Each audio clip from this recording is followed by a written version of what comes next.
My name is Scott. I'm one of the pastors here, and every so often you begin to reevaluate sort of why we do what we do, why we exist. You sort of have these existential conversations in your mind. And I remember much of my growings up were wrapped around the idea that we need to make a difference. We need to make our mark. We need to make an impact. And the organizations that I've worked at before, or the relationships that I've had, so many of them have pushed towards that disposition. And so much of who we are as Watershed isn't only to sort of get butts in seats or to get people into our programs, but it's, are we doing something with the resources that we have? Are we making a mark? So we were able to gather some folks, and what do we do with that extension of who we are becoming? And so about 10 years ago, Watershed was about 3 years old at the time, and we sat in a room with some of our staff and some leaders, and we began asking hard questions. We knew that we were enjoying each other's company. We knew that we were enjoying where the relationships were going here, what we were sort of doing when we circled the wagons. We enjoyed what was happening in terms of the closed walls and what was happening in the auditorium and the kids' space, and because we were, in essence, serving ourselves, which was fine at one level. But we begged the question, if we were to close the doors of Watershed, would there be anybody that cared except us? Would there be anybody that was being marked or impacted that would say, no, you guys can't shut the doors. It's crucial that you do whatever you can to stay open, because the impact that you are making outside the walls of this church is so significant that the loss would be huge. And 10 years ago, we felt that there was nobody really who would care except just us on the inside. And so we began to ask some really hard questions. What does it look like for us to make a dent? What does it look like for us to make a mark? And we began to ask very specific niche questions. How can we get our biggest bang for the impact and the investment that we have? And so we began to look at students, at children. And so we had a little bit of this pursuit, this obsession that says, all right, what we've come to realize is this.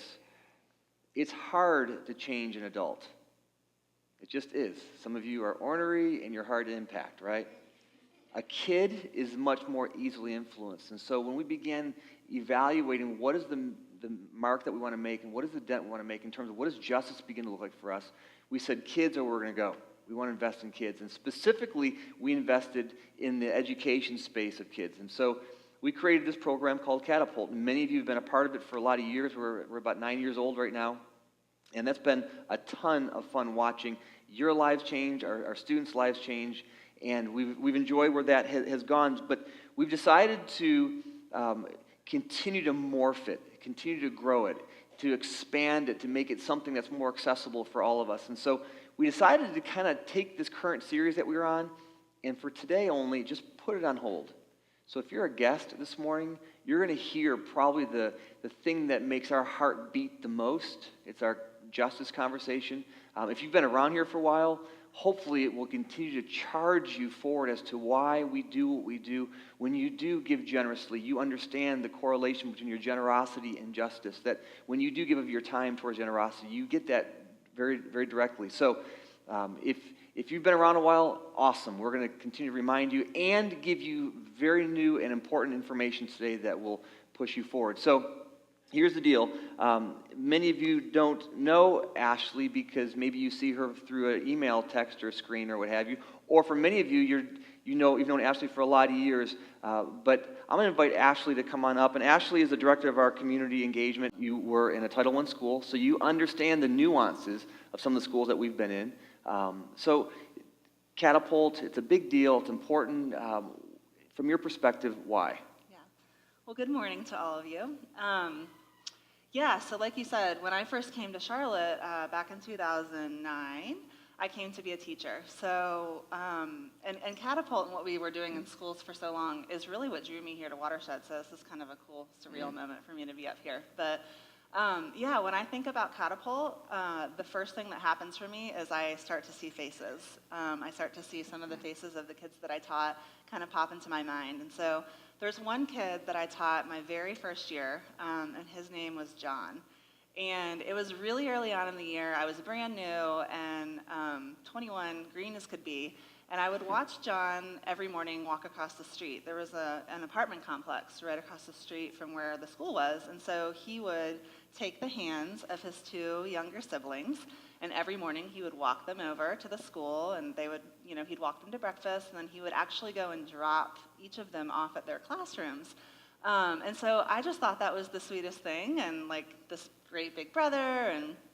But as I kind of got to know John, the year went on, and I got to know his family a little bit better, what I realized was that John was not just walking his siblings across the street every morning. He was also the one who was getting up with them in the morning, helping them, get their uniforms on, get their backpacks packed. So he was kind of playing the role that an adult might usually play, or at least when I grew up, that was how it was for me. So I realized that, John had two awesome parents at home. They were super engaged. They were really into his education and his siblings, but they were really, really stretched thin. And so, they were working a couple of jobs, often that were keeping them out late or getting them up before the sun. And so John, as an 8-year-old, just out of necessity, kind of assumed that role in the house. And what really struck me is that, I have this student, and he has his world going on in his apartment complex, and then he has this world going on at school, and then he has the back and forth every single day. And that's kind of the extent of his world. Like, that was his bubble that he lived in, and his family didn't have a lot of margin in terms of time or money, so he wasn't really traveling outside of that little kind of bubble a whole lot. So you've been so helpful, Ashley, in giving language to some of this, where it's not about us sort of coming in and fixing people. It's looking at a guy like John at 8 years of age. I'm not sure either of my sons would have been able to walk, their kids their siblings across the street and sort of manage that. The potential is already there. I mean, there's a ton of potential. These students are loaded with potential, and the role that we get to play is not somehow fix that, but to really maybe bring it to the surface more. Yeah, John was, like all of my students had tons of potential, but they had some challenges too. And so he would be maybe a metaphor in a sense for a lot of the kids that in the families we get to work with, right? So we're dealing with kids who have maybe a parent or both parents or a grandparent or an aunt or an uncle who deeply loves them, and they're working multiple jobs, and they're trying to do everything they can to kind of move forward. So speak to the nuance that is Charlotte in that way. Yeah. John's story is a metaphor. Mm-hmm. So here in Charlotte, we've kind of, I guess, earned, maybe not in the best way, the name A Tale of Two Cities. So sometimes economists will refer to Charlotte that way. And if you see this map, it kind of paints the picture of why we might be called a tale of two cities. This map is coded by income level. So that darkest blue color, that's the area of greatest wealth in the city. And there's some, scattered up north, but a lot of the wealth in our city is concentrated in this sort of triangular area underneath the uptown area. And that's where most of the opportunity in Charlotte is. So if you think about, job opportunities or even just higher paying job opportunities, access to like quality medical care, access to healthy foods, that's really where all of that is concentrated. And then if you take a different look, there's another area that's like beige, or the lightest color, I guess. And if you look at Uptown, it's kind of like that area that's in a sort of a horseshoe around Uptown, the top. That's what sometimes is called the crescent of poverty. And so that's a different area of Charlotte where there's not as much access to opportunity, not as many jobs there, not as many services. That's also the area with the most high school. The dropout rate is the highest in that area. So kind of two different realities. And this has been created over decades. There's a lot of policy and a lot of leadership that has sort of created this reality, but it kind of brings me back to thinking about John. So that Crescent area is where I taught and where John lived, and I think about, if he's kind of living in his bubble and he's struggling with poverty and he's seeing poverty, the question that kind of naturally arises is, how is John supposed to know that there might be something different available to him in the city? And even if he does kind of have an idea that there might be something else out there, if he has dreams or passions, how would he gain access to some of those opportunities that are in a different part of our city so that he can really thrive and grow into, his best and most I remember worthy self. Mark and Gina were here, and Matt was interviewing them, and they're our partners from Guatemala, and they've built an amazing program there. And their insight was, and they're working with intense poverty, and their whole thing was, well, when people are in that space, they can't imagine anything else. I mean, their bubble, as much as they don't want to be there, it's all they can think about, because they have to put food on the table. They got to deal with, I've heard our families tell us this, that the paycheck is coming on Friday, but rent's due on Wednesday. What do we do? And these are very real tensions that our people are living with. So you've got these nuances of just trying to survive, and then you've got this sense that, well, maybe I can get involved in the political side of it or policy side of it. And so we start thinking about what that begins to look like. And then we say, well, but I can write checks to some of this stuff. And we sort of look at that. And then we step back, maybe a little discouraged, like, I just don't know if the dent that I'm making really matters. And I think that becomes a little bit of it, feels like kind of a BBs in a shoebox kind of deal sometimes. Like we're trying really hard, but are we really making a dent? And so can you help us kind of get our arms wrapped around some of that? Yeah. So I think, we know this is not just, and we know that there's like these issues, but it is sort of hard sometimes to figure out how to enter into this. If you've been around Watershed for a while, we've talked before about this study that came out a few years ago, and you may be aware of it anyway, even if you haven't been here, but there was a study that came out in 2013 that showed, or revealed, I guess, that Charlotte was 50th out of 50 in income mobility, which is kind of like a fancy way of saying, here in our city, the American dream is not alive and well. Yeah. The idea that, it doesn't matter where you're born and you can pull yourself up by your bootstraps or opportunity is endless, that's actually not true here. So the study revealed that in that Crescent area, that area of lowest income, that a child born into that area only had about a 4% chance of moving into that dark blue area, so to speak. So not a lot of movement. There's a lot of stagnant. Are you guys hearing that? So if you are in poverty in Charlotte, the chances of you moving out of it are almost zero.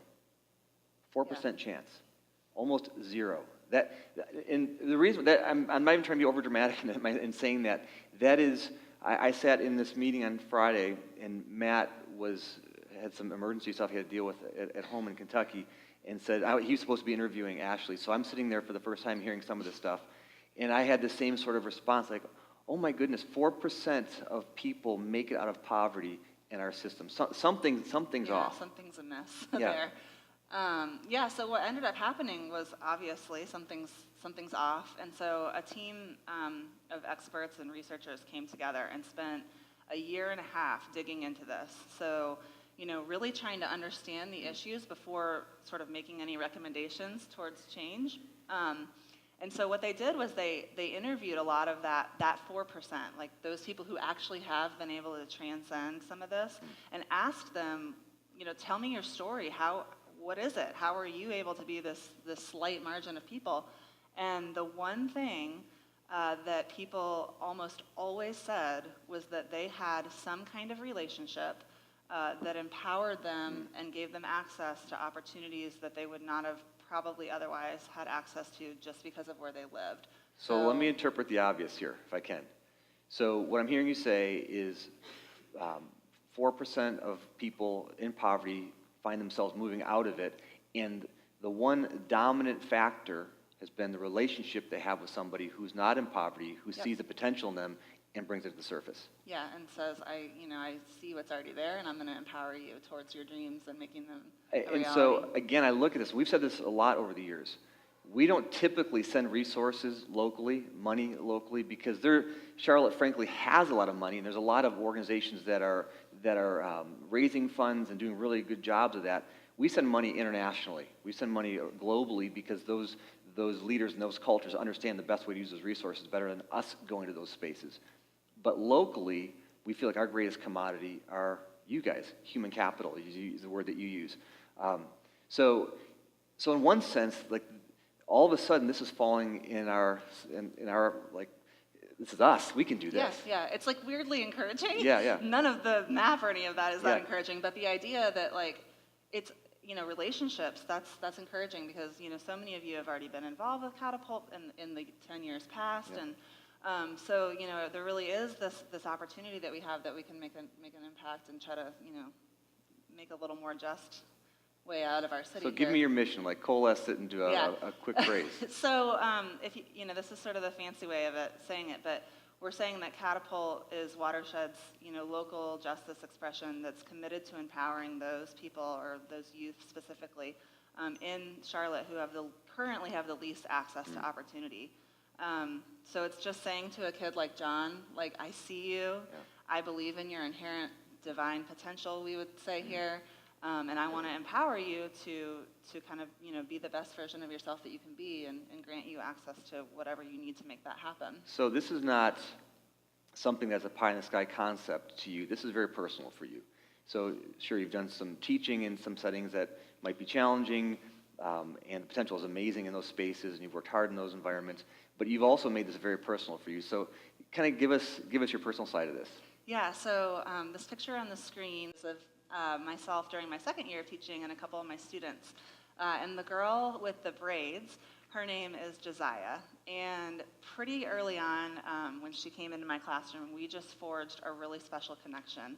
I taught her in second grade, and then I actually did what's called looping up with that class to third. So I got to teach her for 2 years. And then she obviously moved on. But we kept in touch over the years, even after I was no longer in teaching. We just kind of had this connection and stayed in touch. So a couple of years ago, when she was a 7th grader, we started really connecting with a little more intention. And around that same time, I was getting involved with an organization here locally called Urban Promise. And if you've been at Watershed, we've talked about Urban Promise some before, but just to give some quick context, it's an after-school and a summer program for children who are living in that sort of Crescent area. And what really distinguishes Urban Promise from some other organizations that are similar is that they actually employ high school students from the same communities to sort of like implement their programming. So if you know elementary kids at all, like to have a high schooler, as your after-school teacher is just, it's amazing. Yeah, like those kids idolize and adore the high schoolers who they call street leaders in the program. So, flashback to Josiah and I starting to connect with a little more intention, and I just knew that Josiah would be an amazing street leader for Urban Promise. So we started that conversation when she was in 8th grade, and this year she's going to be a sophomore, and she's going to be in her second year of being a street leader. Wow. So you've been in her life 9-10 years now. Yeah, wow. I guess so, yeah. So I'm sitting out there, and this sounds overwhelming. I mean, clearly you're trained for this. You're an educator, right? You've been around some of this stuff. You know the stats. You have the relationships. You read the books. Mentoring, tutoring, coming around somebody, empowering somebody. That sounds overwhelming. If it's all I can do is to get my tail out of bed in the morning, get to work, and pay my bills, let alone somehow invest in somebody else. That's just too overwhelming for me. Answer that question in terms of are we all candidates for helping out these kids? Well, I would say yes, Yeah. which is why I'm up here. Yeah.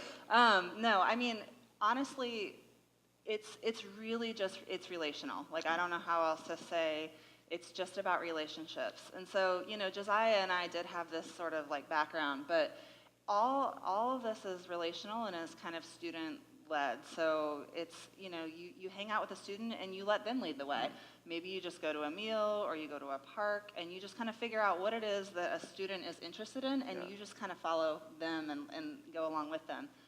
Josiah and I went to Carowinds this summer. Haven't been in 15 years. I rode that Fury 3 times. Like, I don't know, I thought it was awesome. Yeah. So I'm like, this is fun. So it's a lot of just relational stuff like that. But the other piece to it is, you kind of keep this thing in mind where you're listening all the time. You're listening for dreams, for anything that a student is talking about that sounds like an opportunity for you to step in. So, for example, Josiah has been talking about wanting to travel overseas. And as I'm hearing her talk about this dream, I'm thinking, well, step one to travel overseas would be to get a passport. And so she and I have been kind of working on doing that. And it's just sort of listening and hearing what they're already passionate about and then saying, oh, I think I can help with that. Like, that's an opportunity that I could help you move into. So it's clear. Okay, so in one sense, really you're not all we're asking for is you guys to say, I've got some time and I'll be in that space. And frankly, and we'll explain here more, the systems and the organizations we're going to be working with full on develop and train you in that way. Yeah, So they're supportive. they're holding your hand completely. Totally, yep. So all right, so it's sort of evident, the recipient, how maybe they might benefit from you being in their lives, but have you directly benefited as well? Yes, yeah, I think a lot of times it's that sort of feeling of, we go out to change the world and to make this impact, and what actually ends up happening is that we're the one that is impacted. Yeah. The world kind of changes us. So with Josiah, last fall, I guess it was, she told me she wanted to go to the Levine Museum uptown. So I said, all right, let's do it. And when we went, there was an exhibit going on called No Justice, No Peace. And I don't know if anyone's familiar with it, but it was an exhibit that was kind of born out of the riots that took place here in Charlotte a couple years ago. And so the whole exhibit kind of chronicled, the history of segregation here in the city, of racial tension. And so we walked through it together. And it was just a really powerful experience for me personally, to walk through that exhibit with this young woman who I've known since she was 7 years old, and just being hyper aware that her lived experience as it relates to this exhibit is different than my lived experience. Yeah. And so, but to be in that space together and to kind of experience it together was really, really powerful for me, and I think for her too. Yeah. Yeah. So, you've been staff for 5 years. You've been sitting in this space for a long time. You've seen the successes and the challenges, and this past year, you really spoke to a lot of the challenges that and we've had some great successes, and then some of the challenges in the program. Some of the challenges we've been having, you have told us this, because we've been almost exclusively in schools. We end up working around a school clock, and so if you can't somehow go to a school during the day, during your lunch hour, leave work, instantly you are removed from being a candidate to invest in one of these students. And so we began to ask better questions about what does it mean for us to expand our time slots. Some of you, even though you heard Ashley's story and say it's really not that hard, it's accessible for all of you, are still intimidated by the idea of a one-on-one with a middle schooler or a younger kid or whatever that means. And so what we've been able to do is come alongside some organizations that are actually saying, well, we can put you in a group setting where you have there might be several adults with several students, and it's much more laid back, much more low key. Maybe you can't do this weekly, but you could do it monthly or quarterly. And so again, what we're trying to do is trying to open this up where it's a little more accessible in that way. So we're trying to give you a different grid in which you can engage justice. So kind of the quick strategy, how are we able to do that then? Because what have you done in terms of changing it up? Yeah, so we've made some shifts. The heart of it, I think, remains the same. It's that relational piece, which was, we were doing that and we're going to continue doing that. But like you said, there have been some geographic challenges with just being in a couple schools. There's been flexibility with scheduling. So I've actually been working with 6 different organizations over the last several months, developing relationship with them, partnership, and it's what I've been trying to do with this is really open that gate wider, and make it more accessible, like you mentioned with the group stuff, one-on-one stuff. And so what I want to do is sort of play matchmaker for you and learn about your preferences and what you feel like you can handle with your schedule and where you live, and then we'll try to help you plug in through one of these organizations. Sometimes it's in a school, sometimes it's like what Josiah and I do, and it's more on your own time. So we're hoping to cast a wide net here and reach a lot of you where you're at. So here's what we're going to invite you to do. We got a good response from the first service, and we're excited about the second service. If you open up your Watershed app and you click on the Catapult Square, you're going to see 2 options you can click on. The one that says Catapult Volunteering, it's just a little, very, very, very short, I don't even want to say questionnaire, just ask a couple of questions. And the first one says, are you interested in one-on-one relationships or a group setting? The next one says, in terms of, ask kind of the scheduling piece, what are the best times in terms of your schedule? Is it weekly? Is it monthly? Is it quarterly? And if you click on one of those, then what we will do is we will align you with the organizations that we think best serve your availability, and then they will train you and will quickly put you in touch with. And these are, they're so proven in the work that they've been doing. Obviously, our city is responding and waking up to some of the realities of the map that I showed, or we showed earlier. But these organizations, we picked them really intentionally because they're doing really powerful work already in these areas. So talk about one of those organizations that come by next Sunday. Yes. So next Sunday, Heart Math Tutoring. This is an organization we've actually worked through with Catapult before, and it has been one of the best experiences that I've had with volunteers. Heart is in like 18 or 19 different schools all around Charlotte. So I don't know where you live, I don't know where you work, but probably one of those schools is within your sort of radius of driving or living. And next Sunday, there'll be a representative here from Heart, as well as a couple of our current tutors, just to kind of give a little more information. Yeah. So if that's one that you're sort of maybe interested in, I would love to see you next Sunday, 9:30 to 10:15, yeah. Over there in the HSB room. Yeah. Yes. So if you've not met Ashley, you need to take a couple minutes. She and I are going to be at the very back, last call, following the service, and want to get a chance to meet you. Especially if you're new, we'd love to get a chance to meet you. If you have any questions about this program, we'd love to have you come back there, fill out the app, give us a call. We know that the greatest mark that we can make is putting you in front of these children. And that's powerful and that's profound. And if the resource of this movement called Watershed can be that, then that's a good thing. So, Ashley, thank you for all that you're doing. Love you. Appreciate you. You can have a seat, please. Thank you. All right, here's the deal, everybody. There is no reason every household can be involved in this. And here's what I mean by this. So my wife and I and my two boys, we have a young boy that we've been in connection with for 9 years, and amazing young man who the potential is through the roof. And it is not being able to engage him is something that both my wife and I do individually. We kind of take it as a family experience. And so it's not like we're looking for you to say, you're going to take on a child and your spouse is going to take on a child. What if your household said, we're going to wrap our arms around what it means to engage a child and make a dent? So we're inviting households to look at this. And then lastly, what's been so profound for, I know, my family is that poverty is no longer a concept. It's no longer just a map in some different colors. It's no longer something I just write checks to. It's a person that we know. It's a family we know. It's a family that we care about. When something goes sideways for them, we want to be a part of bringing some maybe health to that. And in return, they too have been insanely good to us. And the relationship we have has been amazing. We have learned probably more than they've learned from us. And so we invite you here to be a part of this. It might be the greatest thing of consequence we can do. When people say, well, why should I gather at a church? What does it matter that we show up on a Sunday? Because what we can do in mass is so much more significant than what you can do as an individual. And when we can coalesce sort of the forces and the team here to say, all right, let's charge the hill, let's make a dent, and then we come back and we continue to celebrate what's going on. It is one of the reasons why the church is still so profoundly relevant, because we can wrap around the idea of our existence around justice, around faith, around God, around good community. And I say this all the time, one of the greatest assets we have here are you guys, are the relationships in this space. And so thank you for being here. Thank you for being courageous. Thank you for putting yourself out on a limb.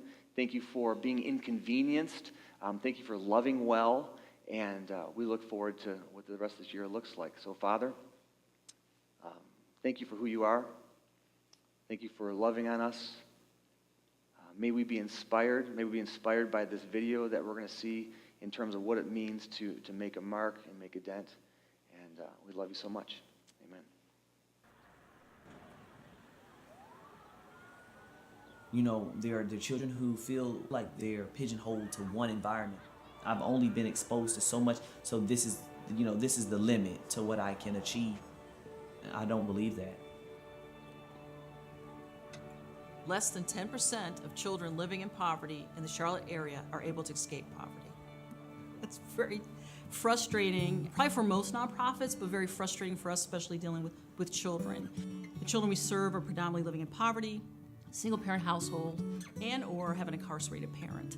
That combined with not having some of the basics in life, it's a heavy burden for a child that still has to try to go to school and learn, and still has to try to find a way to hope and to dream. You know, where they are is where they are. If there is no one in their family that has finished high school or gone to college, gotten a steady job, then how are they going to strive for that? You know, they have to see something different than that circle of poverty. And often there's unfortunate preconceived notions that a child living in poverty has parents or guardians who don't care. They do care. If they didn't care, they wouldn't bring them to us for added support. And I think for a lot of our children, having someone care about them outside of their family, it just changes their life. I became involved with the Big Brother Big Sister program through my mom. She wanted to provide for me what she felt like she couldn't herself. And at first I was like, I don't know, because I was dealing with a lot of trust issues with people.